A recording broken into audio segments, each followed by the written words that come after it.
Siddaramaiah challenged Prime Minister Narendra Modi to prove his claim of a rupees 700 crore scam in the Karnataka's Excise department. Siddaramaiah dismissed the accusations as politically motivated and declared that he would retire from politics if the charges were proven true. In fact, Siddaramaiah also called on the Prime Minister to step down from politics if the claims were proved false. The controversy erupted when Prime Minister Modi, while campaigning in Maharashtra, suggested that funds from Karnataka's Excise department were being funneled to other states, including Maharashtra and Jharkhand, and allocated for bi-poll campaign activities. Now, Siddaramaiah condemned these claims as baseless, asserting that no such misuse of funds had occurred under his administration. Listen. ನಾನು ನರೇಂದ್ರ ಮೋದಿ ಅವರಿಗೆ ಇವತ್ತು ಸವಾಲು ಹಾಕ್ತೇನೆ. ನೀವು ಇದನ್ನ ಸಾಬೀತು ಮಾಡಿದ್ರೆ ನಾನು ರಾಜಕೀಯದಿಂದ ನಿವೃತ್ತಿ ಆಗ್ತೀನಿ. ಇಲ್ಲದ್ರೆ ನೀವು ನಿವೃತ್ತಿ ಆಗಬೇಕು ಅಂತ ಹೇಳಿ ನೀವು ನಿವೃತ್ತಿ ಆಗಬೇಕು.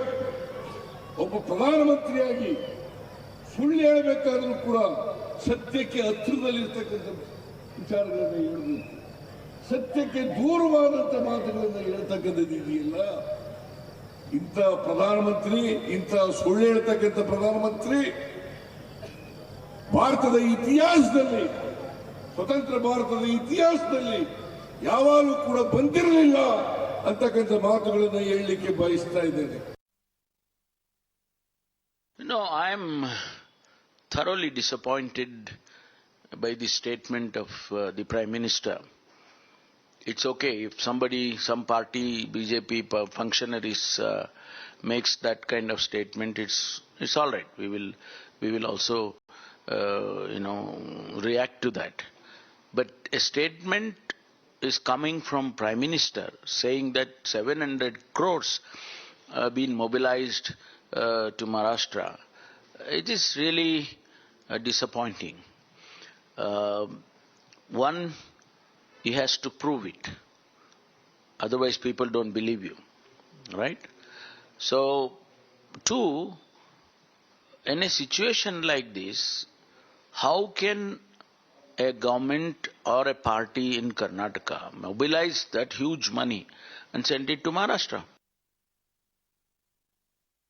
Neha Hebale, my colleague, joins me for more. Neha, good afternoon. Clearly, as far as the reaction that has come through, he's minced no words in challenging the Prime Minister over those accusations.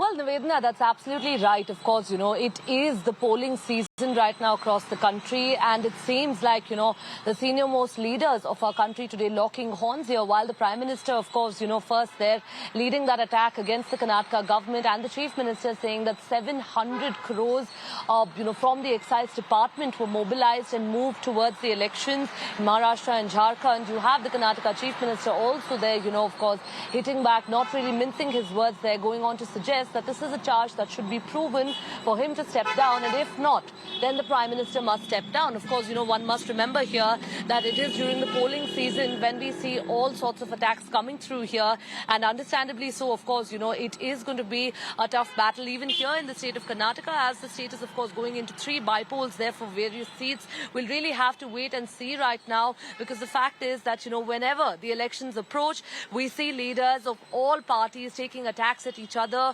running to, of course, the Election Commission, filing complaints, rushing to the Raj Bhavan, filing complaints. So, of course, we'll really have to wait and see as to how much of, truth really exists in this. And also, of course, for context here for our viewers, it's imperative here to mention that, this charge there by the Prime Minister comes after, both the Liquor Association over here in the state of Karnataka, the Wines Association, as well as an activist had raked up this issue of graft within the department, and how officials, in fact, were seeking money there, from, of course, all of the vendors of liquor. Right, Neha. In fact, as you pointed out as to how this is going to pan out and the timing of it also coming into question. But request you to stay on with me for a couple of minutes, because we're given to understand big developments from the state of Karnataka, which will help us draw more perspective on. So quickly, let's shift our focus to the big news as far as it is